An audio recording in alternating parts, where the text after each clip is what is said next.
एक अखबार, एक सुबह और एक खबर जिसने पूरे पाकिस्तान को जश्न मनाने पर मजबूर कर दिया। उस अखबार की हेडलाइन थी, भारत का सबसे खतरनाक जासूस मारा गया।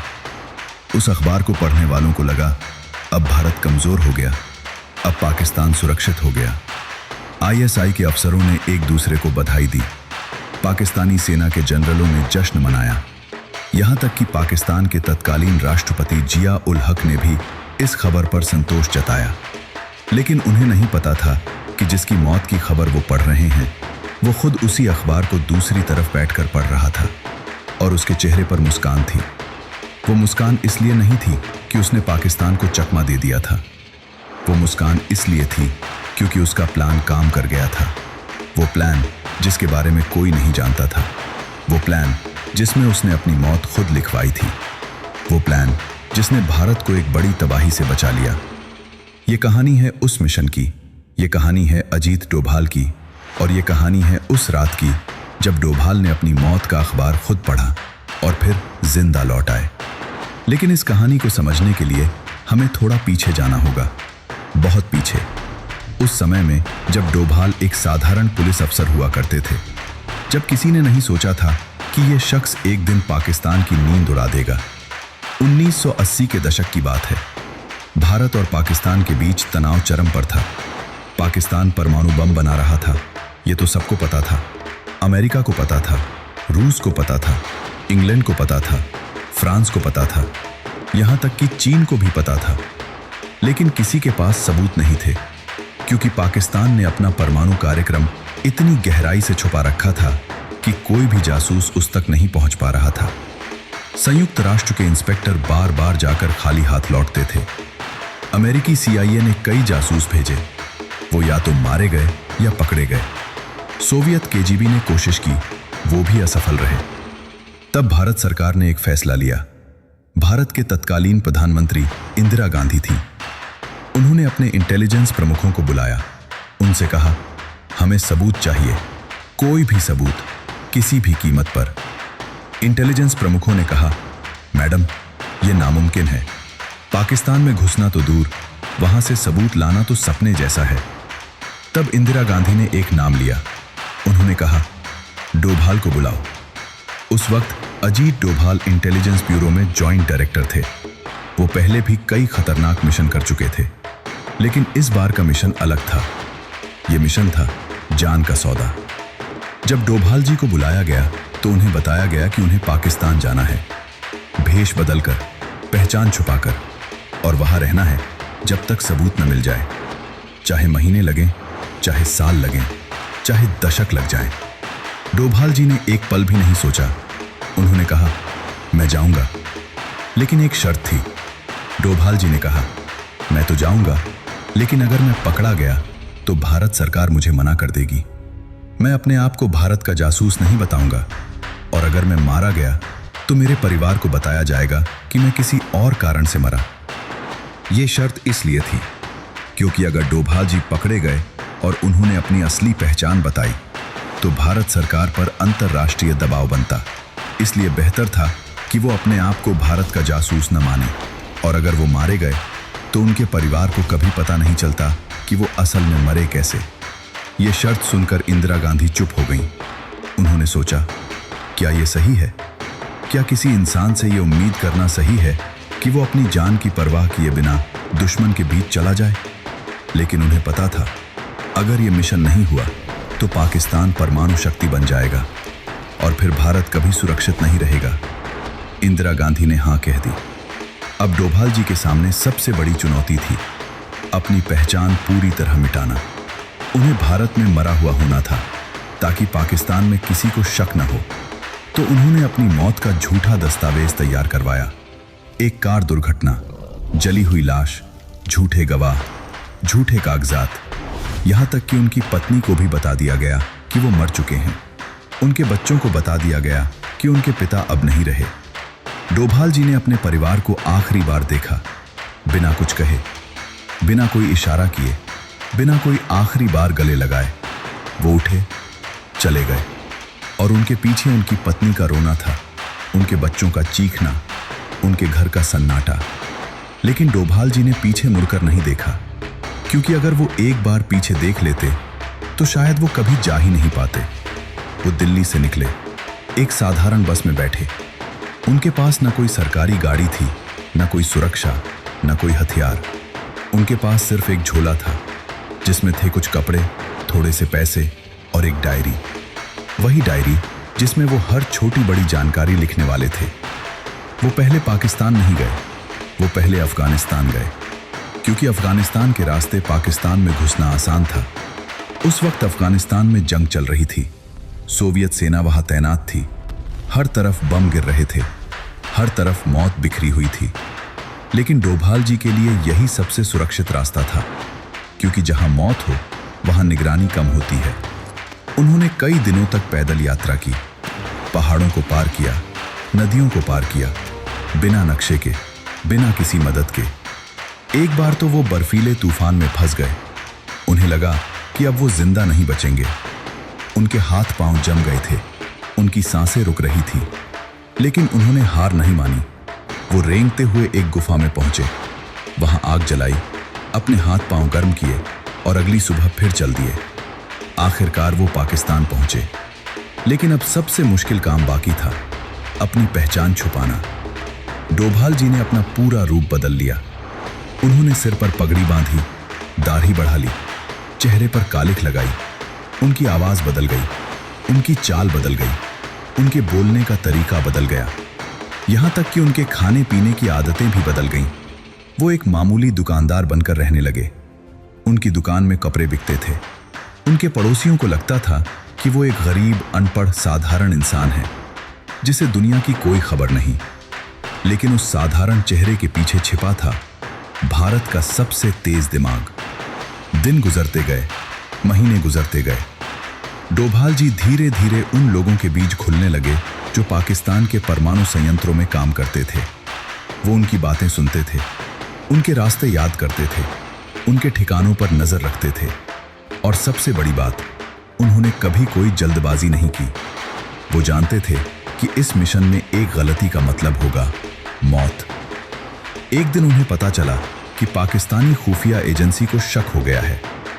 उन्हें लगा कि कोई भारतीय जासूस उनके बीच घुस गया है। उन्होंने अपने जासूसों को लगा दिया। हर नए चेहरे पर नजर रखी जाने लगी, हर संदिग्ध हरकत पर निगरानी शुरू हो गई। डोभाल जी को पता चला कि उनका एक संपर्क पकड़ा गया है और वो संपर्क तड़प कर नाम बता सकता है। उसी रात डोभाल जी अपना ठिकाना छोड़ते हैं। वो एक कब्रिस्तान में घुस जाते हैं। वहां 3 दिन बिना खाने पानी के छिपे रहते हैं। 3 दिन सिर्फ मुर्दों के बीच। उनके पास न खाना था, न पानी, न कोई संपर्क का जरिया। उनके पास सिर्फ एक डायरी थी जिसमें वो हर छोटी बड़ी जानकारी लिख रहे थे। पहले दिन वो भूख से बेहाल थे, दूसरे दिन उनके होंठ सूख गए थे, तीसरे दिन वो बेहोश होने लगे थे। लेकिन उन्होंने डायरी लिखना नहीं छोड़ा। उन्हें पता था अगर वो मर गए तो ये डायरी भारत पहुंचनी चाहिए। तीसरे दिन जब वो बाहर निकले तो उन्हें पता चला कि उनका संपर्क मर चुका था। उसने कुछ नहीं बताया था, वो मर गया, लेकिन डोभाल का नाम नहीं बताया। लेकिन डोभाल जी जानते थे कि अब वो सुरक्षित नहीं है। उनका चेहरा शायद किसी ने देख लिया हो, उनका नाम शायद। भाग 1 में हमने देखा कि डोभाल जी 6 साल पाकिस्तान में रहे। उन्होंने अपनी पहचान छुपाई, अपना परिवार छोड़ा, अपनी मौत खुद लिखवाई और फिर एक डायरी लेकर वापस लौटे। उस डायरी में पाकिस्तान के परमाणु कार्यक्रम के सबूत थे। लेकिन जब वो भारत की सीमा में आए तो उनकी हालत खराब थी। पांव में छाले थे, शरीर सूखा हुआ था, वो गिरते पड़ते चल रहे थे। उन्हें पहचानने वाला कोई नहीं था, क्योंकि उनके अपने भी उन्हें मरा हुआ समझ रहे थे। अब ये कहानी आगे बढ़ती है उस दिन से जब डोभाल जी ने फिर से जीना शुरू किया। डोभाल जी सीधे दिल्ली पहुंचे। उस समय भारत के प्रधानमंत्री राजीव गांधी थे। इंदिरा गांधी की हत्या हो चुकी थी। देश अभी भी उस सदमे से उबर रहा था। ऐसे में डोभाल जी का वापस आना एक नई उम्मीद लेकर आया था। लेकिन डोभाल जी के सामने एक बड़ी समस्या थी। उनके पास कोई पहचान पत्र नहीं था। उनका नाम मृतकों की सूची में था। उनकी बैंक अकाउंट बंद हो चुकी थी। उनकी संपत्ति उनके परिवार के नाम हो चुकी थी। वो कानूनी तौर पर एक मरे हुए इंसान थे। उन्होंने सबसे पहले अपने पुराने साथियों से संपर्क किया। जो लोग उन्हें जानते थे वो हैरान रह गए। उन्हें यकीन नहीं हुआ कि ये वही डोभाल है जो 6 साल पहले मर गया था। कुछ लोगों ने तो उन्हें भूत समझ लिया। कुछ ने कहा, तुम डोभाल नहीं हो, तुम कोई फर्जी हो। लेकिन डोभाल जी के पास एक चीज थी जो साबित कर सकती थी कि वो असली हैं। वो थी उनकी डायरी। वही डायरी जो उन्होंने पाकिस्तान में लिखी थी, वही डायरी जो उन्होंने कब्रिस्तान में भी लिखना जारी रखा था, वही डायरी जिसे वो पाकिस्तानी गश्ती दल से बचा कर लाए थे। उन्होंने वो डायरी इंटेलिजेंस ब्यूरो के चीफ को दिखाई। उसे पढ़कर चीफ हैरान रह गया। उसने कहा, ये तो वो सबूत है जिसका हम सालों से इंतजार कर रहे थे। डायरी में क्या था? डायरी में था पाकिस्तान के परमाणु संयंत्रों का पूरा नक्शा।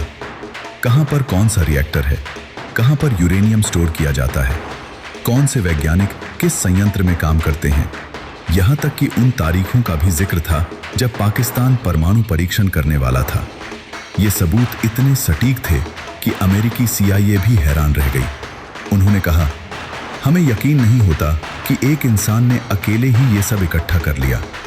लेकिन डोभाल जी ने ये सब अकेले ही किया था, बिना किसी मदद के, बिना किसी हथियार के, बिना किसी सुरक्षा के। अब सवाल था, ये सबूत किसके सामने रखे जाएं? क्योंकि अगर ये सबूत सार्वजनिक हो गए तो पाकिस्तान पर अंतर्राष्ट्रीय दबाव बनेगा। लेकिन अगर ये सबूत छुपा दिए गए तो डोभाल जी की 6 साल की मेहनत बेकार हो जाएगी। तब राजीव गांधी ने एक बड़ा फैसला लिया। उन्होंने डोभाल जी को अमेरिका भेजने का फैसला किया। उन्होंने कहा, तुम खुद अमेरिका जाओ, तुम खुद CIA को यह सबूत दिखाओ। डोभाल जी अमेरिका गए। उनकी मुलाकात CIA के तत्कालीन चीफ विलियम केसी से हुई। केसी एक अनुभवी जासूस थे। उन्होंने दुनिया भर के कई जासूस देखे थे। लेकिन जब डोभाल जी उनके सामने बैठे तो केसी ने कहा, तुम वो इंसान हो जो मर चुका था। पाकिस्तान घबरा गया। उसने अपना परमाणु कार्यक्रम धीमा कर दिया, कुछ सालों के लिए टाल दिया। इससे भारत को काफी समय मिल गया। लेकिन ये सब करते हुए डोभाल जी अपने परिवार से दूर थे। उनकी पत्नी को अब भी नहीं पता था कि वो जिंदा हैं। उनके बच्चे बड़े हो चुके थे। उन्होंने अपने पिता के बिना जीना सीख लिया था। और यहाँ एक और ट्विस्ट आता है। जब डोभाल जी अमेरिका से वापस लौटे तो उन्होंने अपने परिवार को देखने का फैसला किया। वो अपने घर के बाहर खड़े हो गए। उन्होंने दरवाजा खटखटाया। दरवाजा खुला। उनकी पत्नी ने सामने देखा, एक अनजान आदमी, पतला, थका हुआ, बूढ़ा। उसके चेहरे पर झुर्रियां थीं, उसकी दाढ़ी बढ़ी हुई थी, उसके कपड़े फटे हुए थे। उनकी पत्नी ने पूछा, किसको ढूंढ रहे हो? डोभाल जी ने कहा, मैं तुम्हारा पति हूं। उनकी पत्नी एक पल के लिए सन्न रह गई। फिर वो चीख पड़ी। वो पीछे हट गई। उसने कहा, तुम मर चुके हो। मैंने तुम्हारी मौत की खबर पढ़ी थी। मैंने तुम्हारी अर्थी देखी थी। तुम कोई भूत हो। डोभाल जी ने अपनी डायरी निकाली। उसमें से उन्होंने एक पुरानी तस्वीर निकाली। वो तस्वीर उनकी शादी की थी। उन्होंने कहा, याद है ये तस्वीर? हमने ये फोटो उस दिन ली थी जब हमारी शादी हुई थी। उनकी पत्नी ने तस्वीर देखी। उसके हाथ कांपने लगे। उसकी आंखों से आंसू बहने लगे। वो आगे बढ़ी। उसने डोभाल जी को छुआ।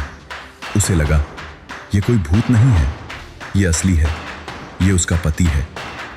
वो डोभाल जी के गले लग गई और फूट फूट कर रोने लगी। उसने कहा, तुमने हमें छोड़ दिया, तुमने हमें बताया तक नहीं। हम तुम्हें मरा हुआ समझते रहे। मैंने तुम्हारे बिना रातें काटी। बच्चों ने तुम्हारे बिना बड़े हो गए। तुम कैसे कर सकते हो ऐसा? डोभाल जी ने कुछ नहीं कहा। वो बस रोते रहे। उन्होंने अपनी पत्नी को गले लगाया और फिर वो अपने बच्चों से मिले। उनके बेटे ने पूछा, तुम मेरे पिता हो? डोभाल जी ने कहा, हाँ। बेटा चुप हो गया। उसने कुछ नहीं कहा। वो बस अपने पिता को देखता रहा, क्योंकि उसे अपने पिता का चेहरा याद नहीं था। वो 6 साल का था जब डोभाल जी गए थे। अब वो 12 साल का हो गया था। डोभाल जी ने उसे गले लगाया, लेकिन वो लड़का सख्त हो चुका था। उसने अपने पिता को धक्का दे दिया। वो बोला, तुमने हमें छोड़ दिया, तुम हमारे पिता नहीं हो। ये वो पल था जब डोभाल जी टूट गए। वो एक ऐसे इंसान थे जिसने पाकिस्तान की पूरी खुफिया एजेंसी को चकमा दिया था, जिसने अमेरिकी CIA को हैरान कर दिया था, जिसने 6 साल तक दुश्मन के बीच रहकर सबूत जुटाए थे। लेकिन उस पल वो अपने ही बेटे के सामने हार गए। वो घर से बाहर आ गए। वो सड़क पर चले जा रहे थे। उन्हें नहीं पता था कि कहाँ जाना है। उनका घर था, लेकिन वो घर जैसा नहीं लग रहा था। उनकी पत्नी थी, लेकिन वो अजनबी लग रही थी। उनके बच्चे थे, लेकिन वो उन्हें पिता नहीं मान रहे थे। डोभाल जी को लगा शायद उन्होंने गलती कर दी। शायद उन्हें यह मिशन नहीं करना चाहिए था। शायद उन्हें परिवार के साथ रहना चाहिए था। लेकिन तभी उनकी पत्नी बाहर आई। वो दौड़ती हुई उनके पास आई। उसने उनका हाथ पकड़ा। उसने कहा, अंदर आओ, ये तुम्हारा घर है, तुम्हारे बच्चे हैं, तुम्हारी पत्नी हूं मैं। चाहे तुम 6 साल रहे, चाहे 60 साल, तुम मेरे पति हो। डोभाल जी अंदर गए। उन्होंने उस रात अपने परिवार के साथ खाना खाया। उन्होंने अपने बेटे से बात की। उन्होंने उसे समझाया, मैं तुम्हें छोड़कर नहीं गया था, मैं देश के लिए गया था, क्योंकि अगर मैं नहीं जाता तो शायद तुम्हारा देश ही नहीं बचता। उनके बेटे ने कुछ नहीं कहा, लेकिन उसने अपने पिता का हाथ पकड़ लिया और वो दोनों चुपचाप बैठे रहे, बिना कुछ कहे। लेकिन ये कहानी यहां खत्म नहीं होती, क्योंकि अगली सुबह डोभाल जी को एक फोन आया। फोन पर था प्रधानमंत्री कार्यालय। उन्होंने कहा, डोभाल जी, आपको तुरंत आना है, एक नया मिशन है। डोभाल जी ने अपनी पत्नी की तरफ देखा। उनकी पत्नी ने सिर हिलाया। उसने कहा, जाओ, तुम्हारा काम यहीं खत्म नहीं हुआ। डोभाल जी उठे। उन्होंने अपने बेटे के सिर पर हाथ रखा और फिर वो चले गए अपने अगले मिशन पर, क्योंकि डोभाल जी का काम कभी खत्म नहीं होता। उस दिन के बाद डोभाल जी ने फिर से अपनी पहचान बनानी शुरू की। उन्होंने इंटेलिजेंस ब्यूरो में वापस काम करना शुरू किया। लेकिन इस बार वो कोई साधारण अफसर नहीं थे। वो इंसान थे जिसने पाकिस्तान का परमाणु राज खोल दिया था। वो इंसान थे जिसने अपनी मौत खुद लिखवाई थी। वो इंसान थे जो मरा हुआ होने के बाद भी जिंदा था। उनकी कहानी धीरे धीरे लोगों के बीच फैलने लगी। लेकिन भाग 1 में हमने देखा कि डोभाल जी ने अपनी मौत खुद लिखवाई।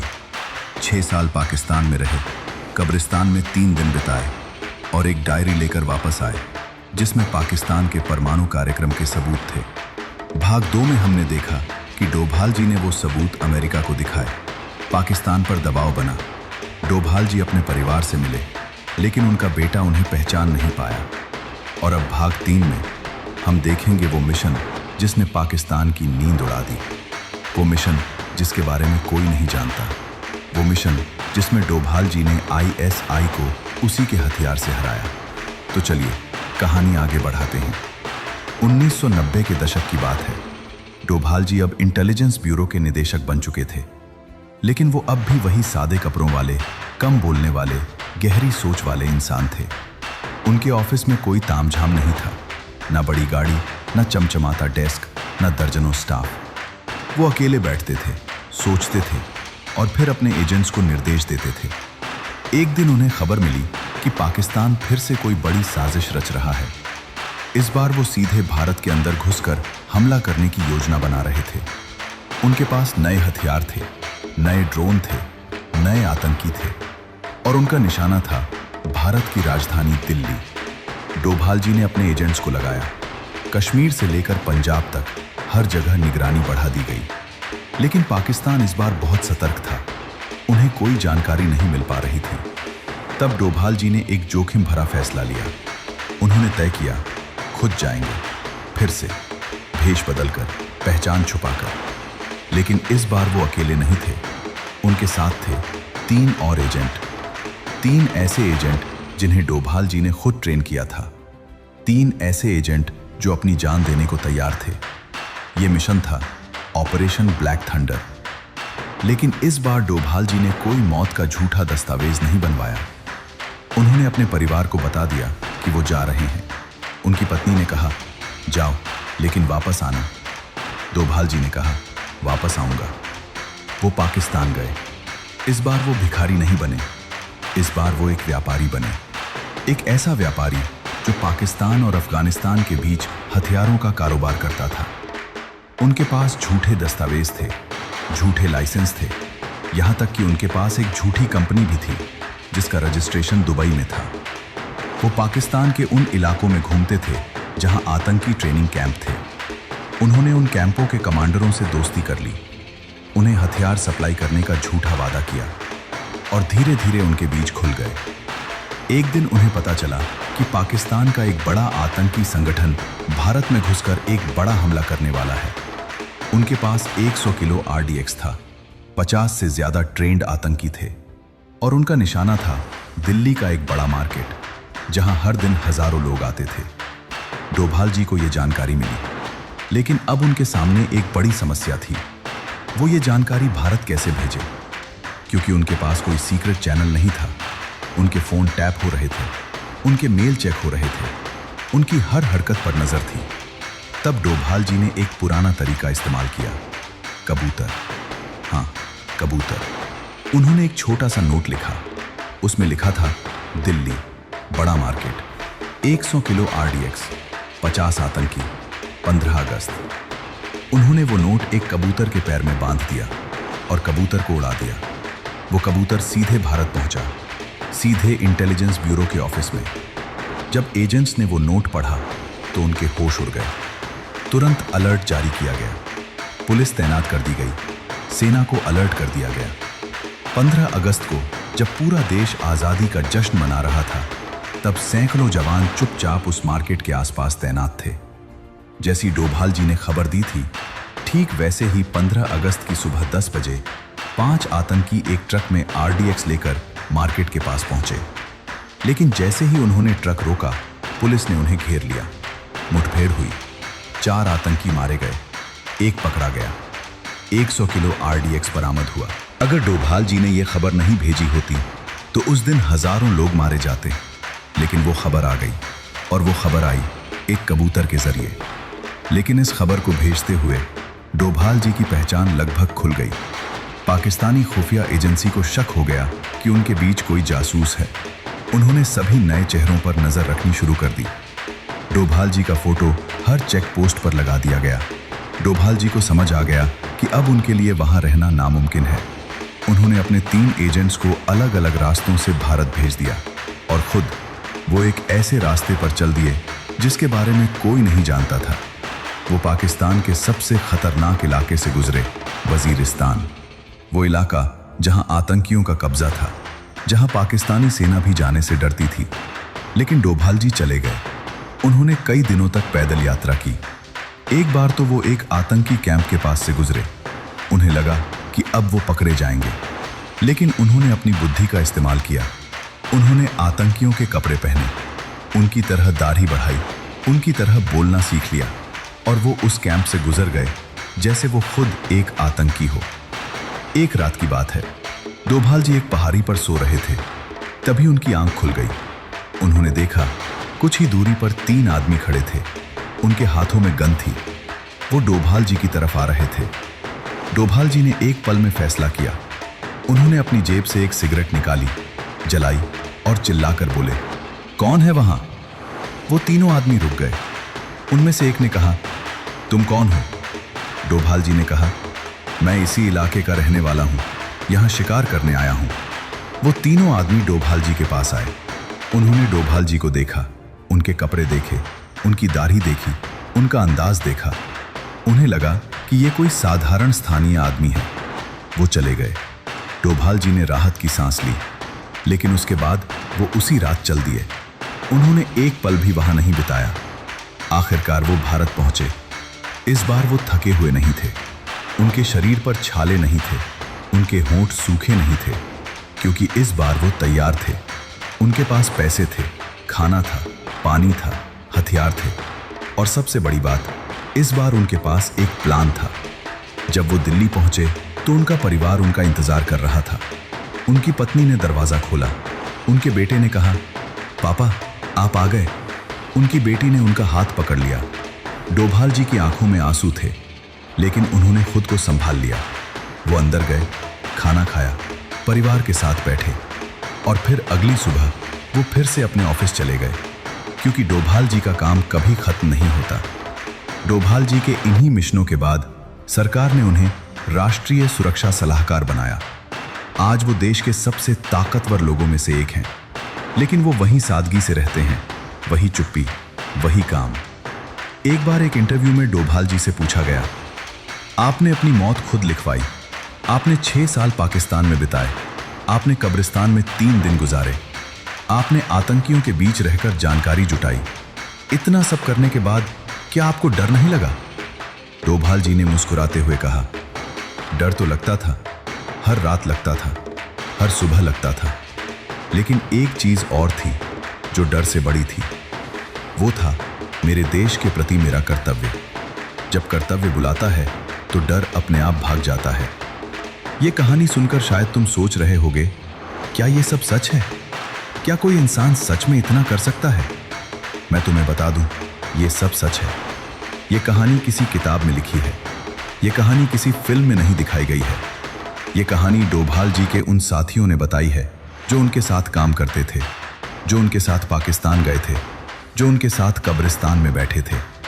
लेकिन डोभाल जी ने कभी इस कहानी को खुद नहीं बताया, क्योंकि डोभाल जी को लगता है जो काम उन्होंने किया वो कोई बड़ी बात नहीं थी, वो तो बस अपना काम कर रहे थे। आज अगर भारत सुरक्षित है तो उसमें डोभाल जी का बहुत बड़ा हाथ है। आज अगर पाकिस्तान 2 बार सोचता है तो उसमें डोभाल जी की वजह है। आज अगर भारत दुनिया में मजबूती से खड़ा है तो उसमें डोभाल जी की मेहनत है। लेकिन डोभाल जी आज भी वही हैं, अपने छोटे से ऑफिस में, बिना किसी तामझाम के, बस सोचते हुए, प्लान बनाते हुए, देश को सुरक्षित रखने के लिए। तो अगली बार जब तुम डोभाल जी का नाम सुनो तो याद रखना, ये वो इंसान है जिसने अपनी मौत खुद लिखवाई। ये वो इंसान है जो मरा हुआ होने के बाद भी जिंदा था। ये वो इंसान है जिसने पाकिस्तान की नींद उड़ा दी। और ये वो इंसान है जिसके बारे में तुम आज भी सबको। दोस्तों, ये कहानी मैंने बहुत मेहनत से लिखी है। ये सिर्फ एक कहानी नहीं है, ये उस इंसान की कहानी है जिसने अपना सब कुछ देश के नाम कर दिया, अपनी जान को खतरे में डाला, अपने परिवार को छोड़ा, अपनी मौत खुद लिखवाई और फिर भी कभी शिकायत नहीं की। अगर आपको ये कहानी लगी कि कुछ नया जानने को मिला तो कृपया इस वीडियो को लाइक करें। एक लाइक उस मेहनत का इनाम है। अगर आप चाहते हैं कि ऐसी और कहानियां आप तक पहुंचती रहें तो चैनल को सब्सक्राइब करें और बेल आइकन दबाना मत भूलना। अगर आपने ये तीनों भाग देख लिए हैं तो कमेंट में लिखें जय हिंद। मैं खुद पढ़ूंगा हर कमेंट। और हाँ, अगर आपको लगता है कि आपके शहर या गांव में कोई ऐसा इंसान है जिसने देश के लिए कुछ किया है तो उसका नाम कमेंट में ज़रूर लिखें, क्योंकि ऐसे लोग ही इस देश को बचाए रखते हैं। तो चलिए अगली कहानी में फिर मिलेंगे। तब तक के लिए जय हिंद।